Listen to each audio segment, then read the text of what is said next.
Olá, pessoal! Estamos começando mais uma edição do Agora Pode e hoje nós temos o prazer de receber o superintendente do Sistema OCB em Mato Grosso, o Frederico Azevedo e Silva. Fred, seja bem-vindo. Que isso, a gente que agradece o convite de estar falando um pouquinho com vocês aí, explicando um pouquinho mais sobre cooperativismo, como é que a gente tem cada vez mais feito o cooperativismo crescer no estado de Mato Grosso. O Frederico, ele é advogado, pós-graduado em Direito Público e Liderança de Pessoas e Gestão de Cooperativas. Desde 2013, ele atua como gestor de entidades de representação de classe, tanto em Mato Grosso como em Mato Grosso do Sul. E em 2020, assumiu a superintendência do Sistema OCB no estado. Fred, antes da gente falar propriamente dito do que faz a OCB, eu queria que você me explicasse um pouquinho o que é o cooperativismo e o que isso representa no cenário de Mato Grosso. Bacana. O cooperativismo, Natasha, ele nasce lá nos primórdios, né, da questão da necessidade de união de pessoas, né? E isso nasceu muito lá no passado, da dificuldade das pessoas de, às vezes, fazer uma compra conjunta, de fazer uma venda conjunta, de utilizar pequenas produções que eles tinham e ganhar escala na venda, né? Isso foi evoluindo para juntar-se para poupar o seu dinheiro e operar em conjunto, seja para utilizar isso para produção de serviço, seja isso para fazer produção de bens, tá?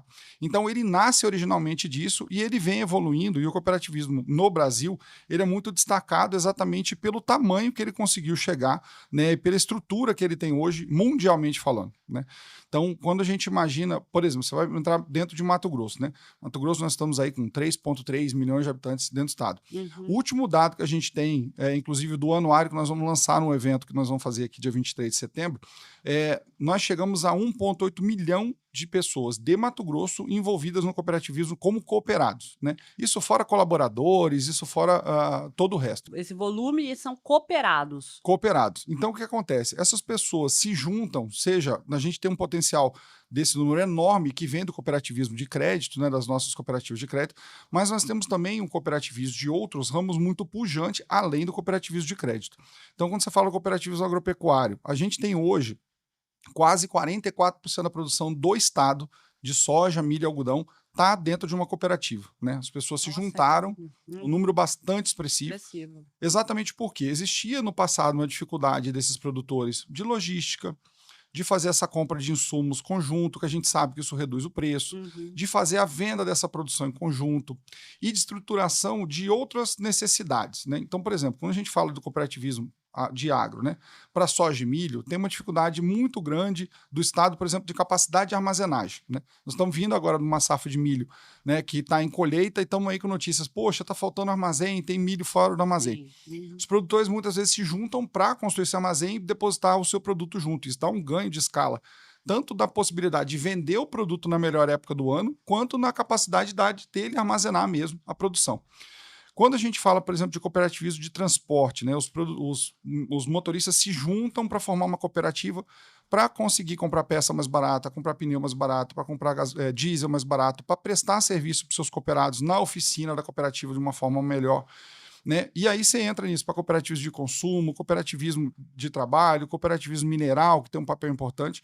Então, quando você junta todas essas forças, a gente chega no tamanho que o cooperativismo está no estado de Mato Grosso hoje, e que tem acontecido um movimento muito interessante, tanto de crescimento de número de cooperados, quanto de resultado também, e a gente tem apostado bastante que esse movimento vai ser contínuo para os próximos anos. No imaginário coletivo, o cooperativismo está muito ligado a essa coisa dos créditos, né, financeiros e tal, os bancos e tudo mais, ou cooperativa de médicos. As pessoas logo veem isso à mente, De né? primeiro, né? E esquece que tem várias outros segmentos que podem se beneficiar, né?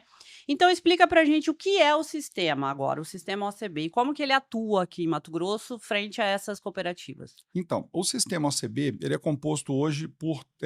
nós temos uma entidade nacional, que é a OCB, né, que faz a representação política, institucional do sistema cooperativista brasileiro, né? E quando a gente vem para o estado de Mato Grosso, nós temos a OCB Mato Grosso, que faz toda a parte de representação, registro de cooperativas, avaliação de como é que está o status dessa cooperativa, se é uma cooperativa legal, se ela não é é uma cooperativa legal, né, por uma questão de registro, que nós temos uma obrigatoriedade de lei, e nós temos também o sistema S das cooperativas, que chama Sescop. Tá? Então, esse S das cooperativas, que é o Sescop, ele atua em 3 grandes eixos. Um deles que a gente chama de autogestão, que é ajudar as cooperativas a melhorar a governança, a melhorar os seus controles, a viabilizar negócios, avaliar como que está a saúde financeira da cooperativa, porque a cooperativa envolve muita gente. Então, você precisa ter uma responsabilidade na gestão, nos conselhos de administração, no conselho fiscal. Você tem um outro eixo que nós chamamos de educação e promoção social, né, de educação, que ele trata de toda a parte de educação, tanto cooperativista, para entender o que é cooperativa, os nossos princípios, né, como funciona isso, mas também no treinamento das lideranças e dos cooperados para melhorar a qualidade da cooperativa. Então, isso passa desde curso de governança, curso de liderança, curso de comunicação, cursos, uma gama de produtos que uma pessoa precisa para estar qualificada para estar na liderança da cooperativa. E a gente tem um eixo muito importante, que é o eixo de promoção social, que a gente tem uma ação nacional chamada Dia C, que é feito um trabalho muito importante em parceria do sistema OCB com as cooperativas, exatamente para quê? Para fomentar ações sociais nas comunidades. É um princípio do cooperativismo, Natasha, essa questão da preocupação com a comunidade. Por quê? Diferente de um sistema, digamos, privado de negócio, né, uma empresa, uma multinacional, uma SA, o resultado da cooperativa ela fica na localidade onde está a cooperativa. Aqueles cooperados moram aqui no Mato Grosso, eles estão numa comunidade, todo o trabalho que eles fazem volta para aquela comunidade, seja com custo mais barato, seja porque o retorno para o cooperado, ele vai comprar um terreno, vai construir um prédio, vai criar uma escola, vai criar um negócio, vai fazer empreendedorismo, aquilo fica na região. Na região. E quando o cooperativismo no Brasil ele foi regulamentado, se criou, né, uma obrigatoriedade de que as cooperativas têm um percentual para investir em educação e promoção social. Então, além disso estar na origem da cooperativa, do negócio dela, também tem uma fixação legal para isso. Então, a gente apoia também essas ações de promoção social. Então, em suma, eu tenho hoje, né, 2 entidades, né, a OCB e o Sescop, que atuam em conjunto, tanto na promoção, regulamentação, suporte político institucional, promoção social, autogestão, educação para as cooperativas e para os cooperados. E qual que é o tamanho da OCB? Quantos são os cooperados hoje? Hoje no estado, Ligados ele tem uma variação de registro, tá? Mas hoje nós estamos com 182 cooperativas no estado, registradas no sistema. Dos 7 ramos que a gente chama do cooperativismo, então você tem cooperativismo de crédito, cooperativismo agropecuário, que é subdividido em agrofamiliar, agronegócio, que a gente chama, e agrolácteo, né? Também tem uma importância bastante forte das cooperativas lácteas aqui no estado. Você tem o cooperativismo de saúde, como você citou aqui. A gente tem um ramo que a gente chama de TBPS, que é Trabalho e Produção de Bens e Serviços, que inclui cooperativas educacionais. Temos o cooperativismo também dentro desse ramo mineral, que é importantíssimo para o estado, né? Tem feito um trabalho importante aí de unir esses pequenos garimpeiros na resolução de áreas, né? E que eles possam produzir legalmente. Com sustentabilidade. E temos aí cooperativas de consumo e cooperativas de trabalho. E este ano, especificamente, Natasha, nós tivemos, através de uma deliberação da OCB Nacional, a criação do que a gente chama do 8º ramo do cooperativismo, que são as cooperativas de seguro, né, que foram autorizadas por uma lei no final de 2024. Estamos no final de regulamentação agora na SUSEP, porque a gente acredita também que tem uma potencialidade bastante forte aí para os próximos anos. Me fala quais são os setores mais fortes no cooperativismo em Mato Grosso e o que gira em torno desse mundo. Né? A gente hoje, assim, falando em volume financeiro e falando em número de cooperados, os 3 grandes ramos são o ramo crédito, né, como eu já falei para você, que faz esse trabalho junto às pessoas de união, junto aí aos principais sistemas, né, o Sicredi, Sicobre, Credsis, Cressol e Unicred, são os 5 grandes sistemas que operam em Mato Grosso. Com um ponto bastante importante, sabe, Natasha, para a gente aqui, eu acho que é um orgulho para Mato Grosso falar isso. Quando a gente fala do número de cooperativas de crédito, elas fazem, além do trabalho lógico de se juntar para fomentar negócios, né, para os cooperados, né, ele tem uma participação de educação financeira muito importante e um processo de pulverização, né, de atendimento muito forte no estado. Hoje, 95% dos municípios de Mato Grosso têm uma cooperativa de crédito. A gente sempre brinca que, por exemplo, em alguns lugares aqui do Mato Grosso, às vezes a gente tem uma certa distância, tem uma falha de atendimento bancário, né, e de sistemas de instituição financeira. Você chega lá, tem um escritório da Cressol, um escritório do Sicredi, um escritório do Cicobi para atender aquela população. Apesar do mundo digital, ainda tem aquele atendimento do dia a dia, né, de inclusão, que as pessoas precisam saber disso. Quando você fala de cooperativismo de saúde, ele tem também uma importância bastante grande, aí, tanto através do sistema Unimed, quanto também das cooperativas de enfermeiro, né, que fazem um trabalho excepcional também de trabalho de suporte. E também você tem aí as cooperativas do ramo agropecuário, como eu citei, desses 3 grandes eixos aí, que tem uma penetração tanto para cadeias de agronegócio, soja, milho, algodão, né, bastante forte, mas também do cooperativismo lácteo, que a gente hoje responde por mais ou menos 35%, 36% da produção láctea do Estado. Então, principalmente nas cooperativas lácteas, a gente fala que tem uma situação de fixação do produtor à terra, que se não fosse a cooperativa, você não teria escala para poder produzir isso. A gente pega queijo, por exemplo, produtos lácteos nossos aqui, vão para São Paulo, para Minas, com distâncias muito grandes. Então, um produtor pequeno, lá em Araputanga, em Terra Nova, em Querência e tal, não conseguiria ter essa escala se não fosse a cooperativa para fazer isso com ele. Sim. E o volume de valores que gira em torno disso? Então, Natasha, tô dando spoiler aqui, pessoal. A gente vai estar soltando agora os dados do Anuário do Cooperativismo, né, que a gente acabou de consolidar. Quando eu falo para vocês que a gente está vivendo um movimento muito importante para o cooperativismo em termos de valor e volume, a gente saiu de um resultado de 23, né, divulgado em 24, de quase 40 bilhões de reais de movimentação nas cooperativas. O dado de 24, que a gente vai liberar agora no Coopera, né, já dando spoiler, chega a quase 48, 47,8. Então a gente teve um crescimento de quase 20% de um ano para o outro. Isso vem tanto do resultado das cooperativas agropecuárias quanto desse crescimento das cooperativas de crédito, que tem sido um importante motor para a economia do Estado e que tem fomentado negócios, tem fomentado resultados e também, que é muito importante, gerado resultado para os cooperados, né? Porque no frigir dos ovos, né? No final do ano precisa ter um resultado, precisa voltar para o cooperado, e a gente está muito feliz com esses resultados que estão vindo aí, com muita estabilidade, muita governança, sistemas muito bem estruturados, né? E aí a gente tem uma parte importante como sistema de ajudar a organização desses sistemas produtivos. E como que se forma uma cooperativa? Como que isso começa? É um processo parecido como abrir uma empresa e constituir sócios? Ou existem legislações específicas, enfim. Fala um pouquinho para a gente, para as pessoas verem e quem sabe, né? Sim. A cooperativa, ela é uma organização social, né? Então você junta pessoas, um volume determinado, dependendo da cooperativa. Alguns ramos são no mínimo 7 cooperados, outros no mínimo 20, né? A depender do tipo de cooperativa. Mas, basicamente, você vai juntar pessoas para criar um objetivo de negócio, como eu falei, seja às vezes para prestar um serviço. Então, uma cooperativa de trabalho vai se juntar pessoas para prestar serviço para uma outra empresa, ou para uma organização, ou para uma sociedade dentro daquilo. Se for, por exemplo, uma cooperativa de crédito, vão se juntar pessoas para fazer mútuo, né, para fazer empréstimo, para captar recursos e tudo mais. Então, o montar a cooperativa, o implantar uma cooperativa, a gente sempre fala, né, para quem se interessar, para procurar lá o nosso sistema, para a gente ajudar na regulamentação, criar estatuto, criar conselho de administração, criar o conselho fiscal, né, criar esses órgãos de governança da cooperativa, porque são esses dirigentes, né, esses conselheiros que vão tocar o dia a dia da cooperativa, né? É como se fosse um empresário e seus gerentes, Exatamente. A diferença é que todas as decisões têm que ser compartilhadas, né? Então, você tem, no mínimo, 7 ou 20 sócios, a depender da cooperativa. Tem um conselho de administração que faz a organização, gerência, gestão, prestação de contas para a cooperativa. Mas, mais do que isso, Natasha, a gente sempre alerta bastante as pessoas disso, que quando você fala da cooperativa, às vezes a pessoa pensa muito no resultado positivo. Então, vamos nos juntar para montar uma cooperativa.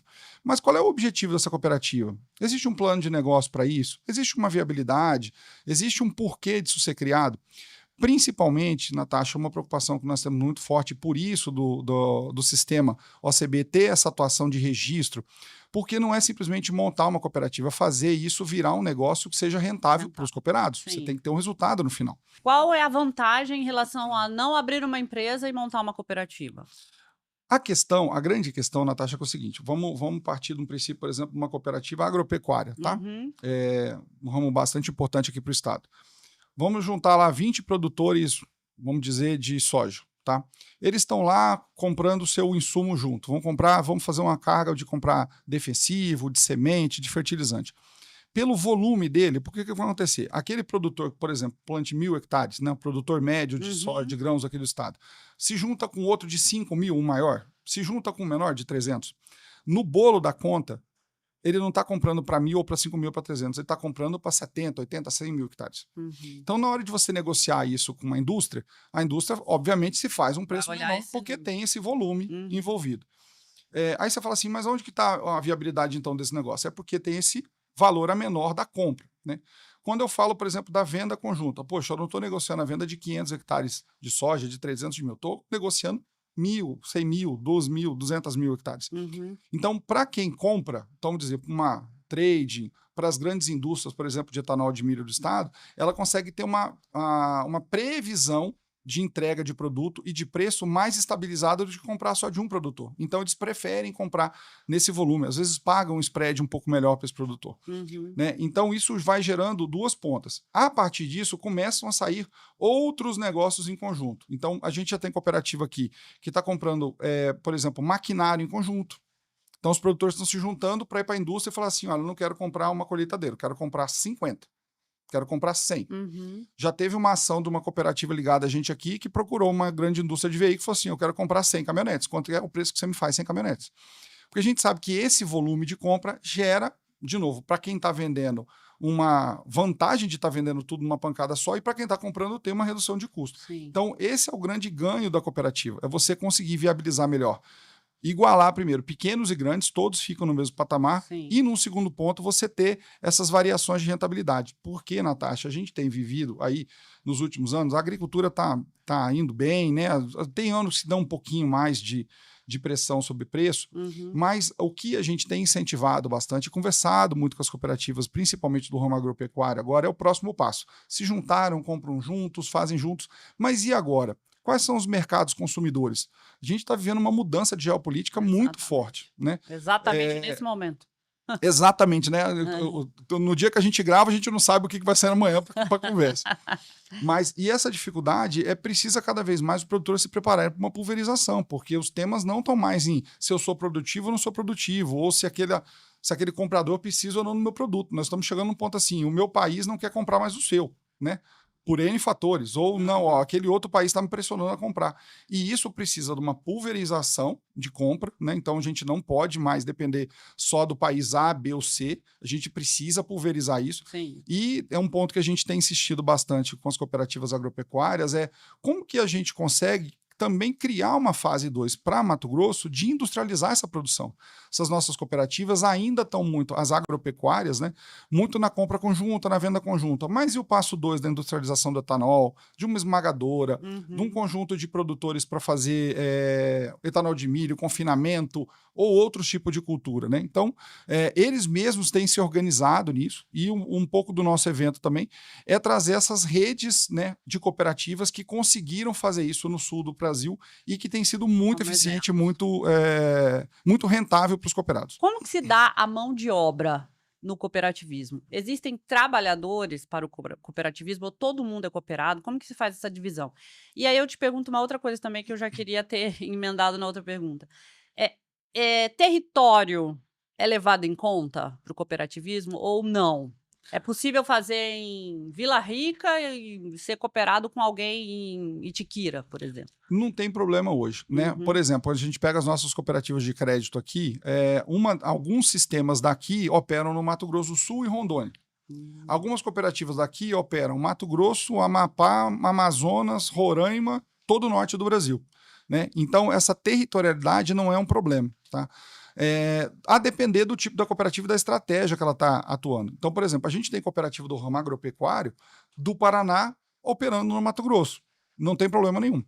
Com relação à pergunta que você me fez de cooperados e trabalhadores, a cooperativa tem os cooperados e ela também pode ter trabalhadores. Então, por exemplo, quando a gente vai nos sistemas de crédito, as pessoas que nos atendem nas cooperativas são funcionários, colaboradores. Eles não são, algumas vezes, a maioria das vezes também são cooperados.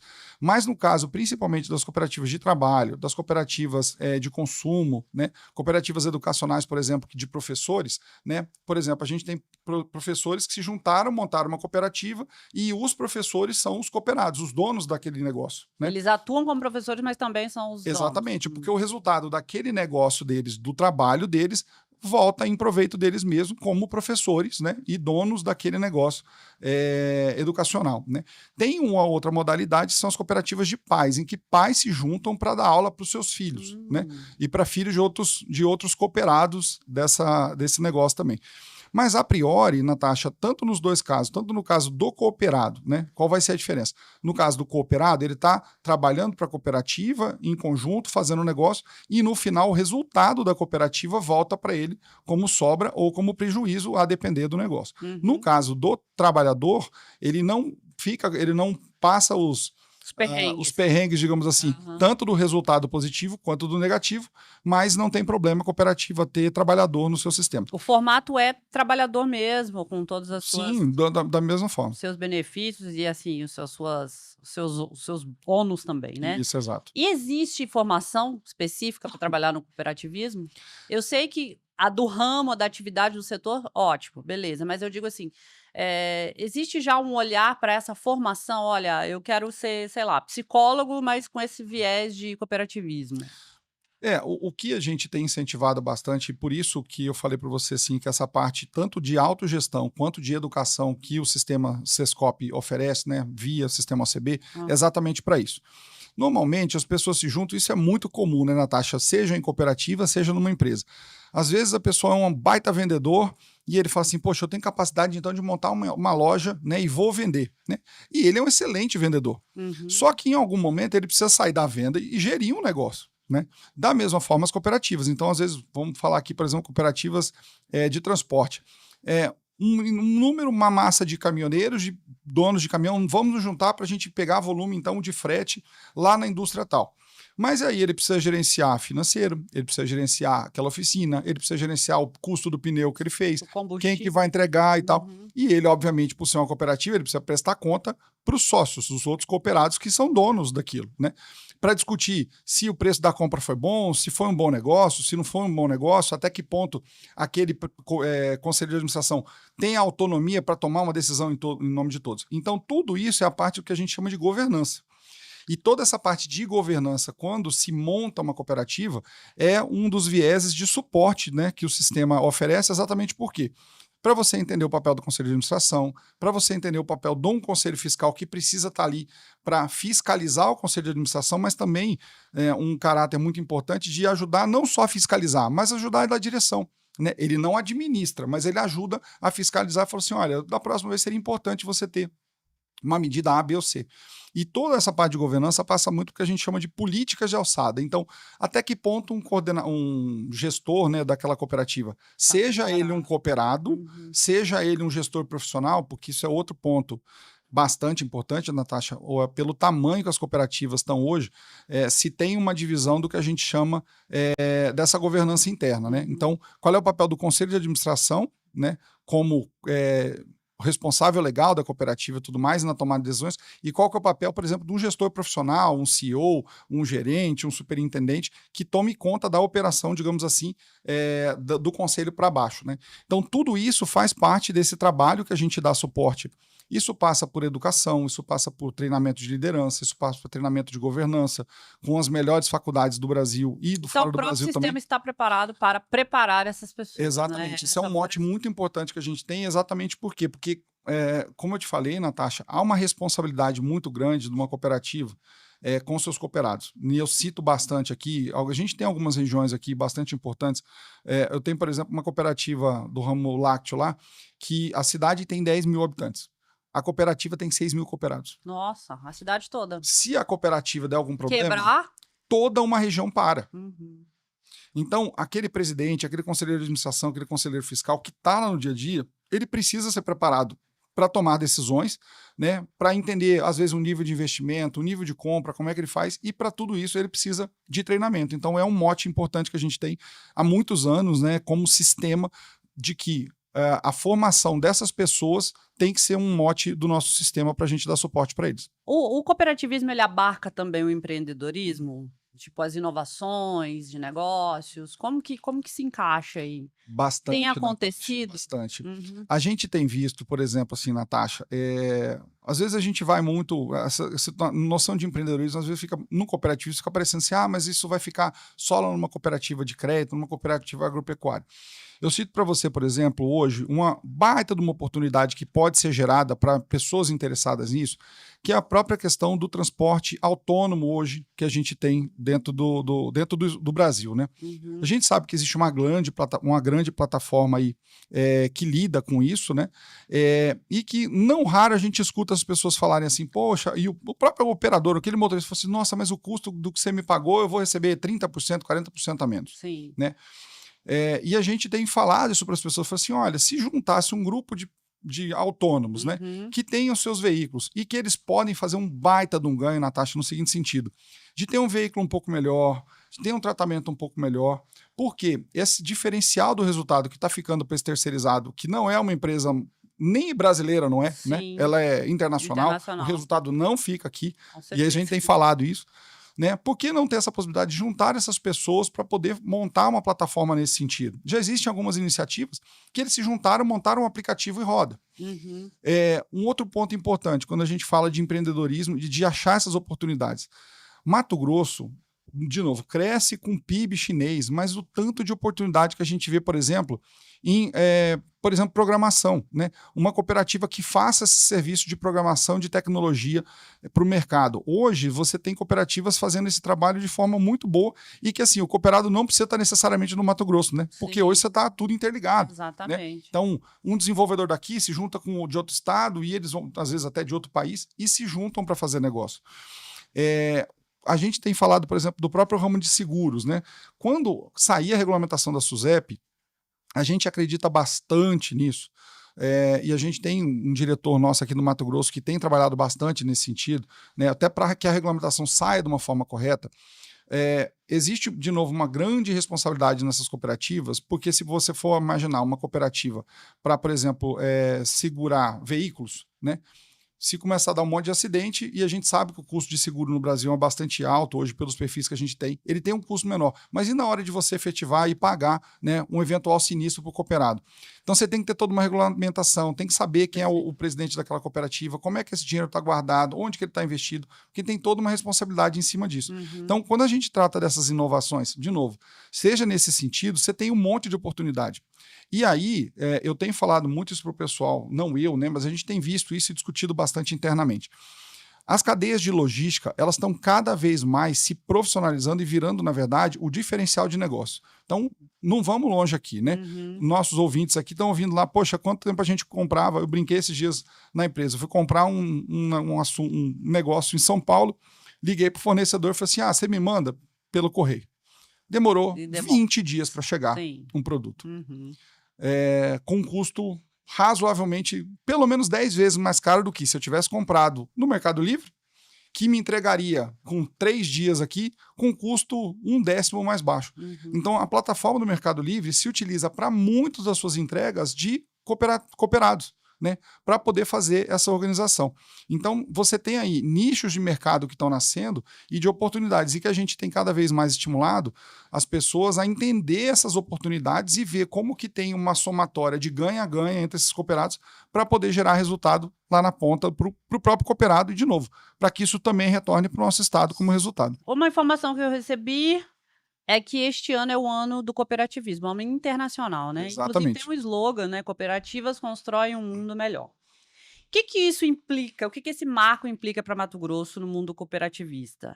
O que a gente pode esperar para o estado aí? É o segundo ano, Natasha, que a ONU reconhece o cooperativismo como um vetor importante de crescimento para a sociedade, de organização de negócios e de pessoas, né? Então, esse ano está sendo comemorado de novo, né, o Ano Internacional do Cooperativismo, reconhecido pela ONU. Nós temos feito ações bastante fortes dentro do sistema OCB para potencializar e levar cada vez mais a conhecimento das comunidades, das pessoas, esse papel, né? E nós vamos ter esse ano um papel importante na COP30, não só do estado de Mato Grosso, mas de todo o cooperativismo brasileiro, em mostrar para o mundo as boas práticas do cooperativismo brasileiro, né, numa COP que está bastante pressionada aí por discursos, né, e por retóricas. É um ponto importante exatamente porque, Natasha, em algumas comunidades, e a gente sabe de casos aqui, por exemplo, das cooperativas indígenas, né, os indígenas querem produzir, precisam produzir, querem dar um passo a seguinte no seu modelo de sociedade, né? E para isso, como que eles vão fazer? Como é que eles vão se juntar para vender, para fazer artesanato, para fazer turismo, para fazer a própria produção agropecuária, que nós temos cooperativas aqui indígenas fazendo isso, né? E quando eu falo indígenas, não é pejorativamente, muito pelo contrário, é porque eles fazem um papel muito importante para a organização daquela sociedade Sim. deles. E eles precisam se juntar para ganhar volume para vender, né? E isso precisa ser mostrado ao mundo como um resultado importante de organização até social mesmo, né? Como eles estão se juntando para gerar mais negócio, para poder ter rentabilidade, para depender menos do Estado, para eles serem mais autossuficientes dentro das características sociais e étnicas deles. Do grupo, né? Dentro do grupo social deles. Então, o Ano Internacional do Cooperativismo acabou casando com a COP, né? Mas ele tem sido um mote importante para que a gente também mostre cada vez mais o bom trabalho que as nossas cooperativas têm feito, né? Tanto socialmente quanto para resultado financeiro para os seus cooperados. E o ano também será da segunda edição do Coopera Mais Mato Grosso, né? O que a gente pode esperar desse evento? Quem são os palestrantes? Qual é a sua importância para o sistema e para o Estado, né? A gente teve, pelo nosso Conselho de Administração lá do Sistema OCB, uma iniciativa bastante importante. A gente tinha uma metodologia de captar esses cooperados, colaboradores, dirigentes, e às vezes levar para grandes centros, né? São Paulo, Belo Horizonte, Curitiba, né? Para treinamentos e tudo mais. E daí se surgiu uma necessidade, pelo tamanho que o cooperativismo tem no estado de Mato Grosso hoje, de por que não fazer em Mato Grosso um grande evento para mostrar, além do tamanho do cooperativismo e a nossa importância para os negócios, né, e para a economia do Mato Grosso, mas também para que fomentasse mais essa intercooperação, né, e a gente tivesse eixos temáticos de interesse comum, né. Então, a gente está fazendo agora, dia 23 de setembro de 2025, com o início previsto às 8 horas da manhã, iniciaremos pontualmente às 8 horas da manhã, a pedido do nosso presidente Nelson Piccolo, o Coopera Mais MT, que ele vai ter eixos de interesse para o cooperativismo, mas também para toda a sociedade, né? Então nós vamos estar recebendo lá, na palestra magma, o Alexandre Schwartzman, que é um ex-diretor do Banco Central, que vai falar um pouquinho sobre essa geopolítica, economia, né, quais são aí as oportunidades que a gente pode ter e riscos, né, nessa nova geopolítica brasileira. Depois a gente passa para um painel onde o vice-governador Otaviano Pivetta, junto com a nossa superintendente da OCB Nacional, Tânia Zanella, e eu vou estar moderando, exatamente para falar como o Estado enxerga as oportunidades de crescimento, como que o sistema cooperativista nacional tem visto as oportunidades de crescimento e como que isso pode chegar no dia a dia das nossas cooperativas aqui. Nisso na parte da palestra magma da manhã. Na parte da tarde, nós vamos ter dinâmicas por eixos de interesse. Então, eu vou ter um eixo, por exemplo, só para falar de autogestão, que eu vou falar de governança, vou falar de sucessão familiar, vou falar de sucessão nas cooperativas, né, nesse eixo de governança. Aí eu tenho um eixo de inteligência tributária, que é um eixo mais voltado para as pessoas para entenderem como é que vai ficar a tributação das cooperativas com a reforma tributária, né? Como é que muda no dia a dia da minha cooperativa. Então nós estamos trazendo, por exemplo, o João Caetano Musi, que é um consultor da OCB Nacional, que foi um dos ajudantes a escrever como funcionaria a reforma tributária para o ato cooperativo, né? Além de treinamentos, né, junto, por exemplo, com a Garcia Moreno, para chegar no dia a dia e quem estiver lá fala assim, como é que eu vou fazer então no meu dia a dia lá com a minha cooperativa? Tem um eixo bastante importante também, Natasha, que é a questão de sustentabilidade, né? Como eu te falei, as nossas cooperativas têm um eixo importante disso, de apoio à comunidade, e quando eu falo de sustentabilidade, não estou falando só de meio ambiente, né, ou nesse sentido. Tem um eixo de sustentabilidade social, sustentabilidade no modelo de ESG, com implantações disso.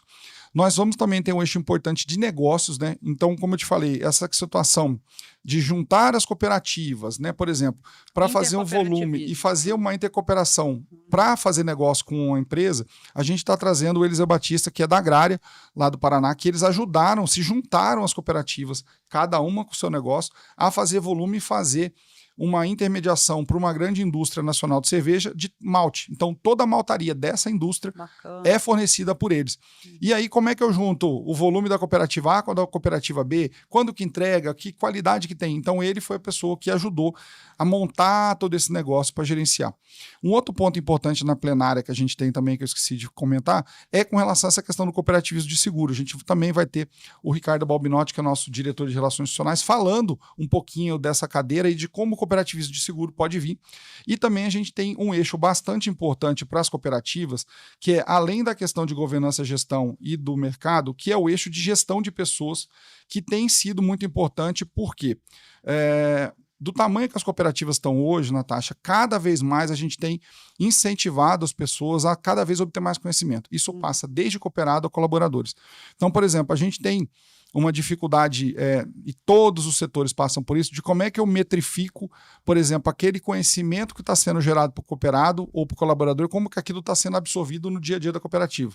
Né? Então, as pessoas vão fazer treinamentos, isso é muito comum, vão fazer treinamento, educação, mas e na ponta, como é que eu replico isso? Isso está gerando melhoria do resultado da cooperativa, melhoria da governança, melhoria do negócio, está gerando um novo negócio. Então, o eixo é para tudo isso, e a gente fecha o Coopera com o Mato Grossense. O Otaviano Costa está vindo para a gente aqui falar um pouquinho sobre mentalidade cooperativista. Né? O Otaviano, que, de novo, é um cuiabano, é um Mato Grossense, leva o nome de Mato Grosso para o Brasil hoje pela Band, como apresentador, mas que ele tem uma história muito importante de negócio, de como que o cooperativismo, de novo, pode se juntar para tudo isso. Então, a nossa expectativa está sendo muito grande para esse evento. Né? Falando em expectativa, quem que pode participar e qual é o público estimado aí que vocês estão esperando? Nós estamos estimando entre 500 a 600 pessoas, né? A gente está já com inscrições aí quase lotadas, né? Então quem tiver interesse pode se inscrever lá através do site, que é o www.coopera, mais MT, coopera com 2 Os, .coop.br, né? Tem um site lá com todos os processos de inscrição. E para as nossas cooperativas tem todo um processo lá interno, né? Quem for cooperativa, quando eu fizer a inscrição, preencher o nome da cooperativa, que aí a nossa equipe entra em contato, porque tem alguns benefícios para as nossas cooperativas. E, de novo, a importância do evento também, Natasha, é nesse sentido, além de falar do cooperativismo, também mostrar, através de um painel que nós vamos ter lá de armazém coop, que a gente chama, que é os produtos das cooperativas de Mato Grosso, o que elas estão produzindo, para as pessoas cada vez mais conhecerem essas iniciativas. E é aberto ao público em geral, qualquer pessoa pode participar. Preferencialmente para cooperativas, mas se o público tiver interesse e fizer a inscrição lá, nós aguardamos com muita felicidade lá para vocês ouvirem um pouquinho mais e conhecer mais sobre o cooperativismo de Mato Grosso. Eu vou abrir então para suas considerações finais, se você quiser acrescentar, fica à vontade. Natasha, primeiro eu quero agradecer. Natasha é uma grande amiga, né? Já trabalhamos junto em algumas oportunidades, né? E é muito importante esse trabalho que vocês fazem aqui e abrir espaço para que a gente possa divulgar cada vez mais o cooperativismo. E, de novo, Natasha, para a gente entender um pouco mais sobre o cooperativismo e para as pessoas que tiverem interesse, que possam acessar lá o nosso site, né? O www.sistemacbmt.coop.br, para entender um pouco mais sobre o cooperativismo. E tem um ponto importante, Natasha, que eu queria destacar aqui, que é falando sobre educação cooperativista, mas também sobre educação de negócios, que é uma plataforma importante que a gente tem que chama Capacita Coop, que são treinamentos online em EAD para qualquer pessoa interessada que quiser entender mais sobre cooperativismo, sobre negócio, sobre contabilidade, sobre marketing, comunicação. Tem lá inúmeros eixos e esteiras de conhecimento que pode ser acessado através do Capacita Coop, também à disposição do público lá. E, mais uma vez, agradecer toda a disponibilidade pelo espaço aqui. Eu que agradeço a sua presença. Bem, é isso, pessoal. Encerramos aqui mais uma edição do Agora Pode. Não deixe de ficar ligado no YouTube, no nosso canal, para poder assistir esse episódio. E não deixe de nos seguir nas nossas redes sociais. Até mais. Pode.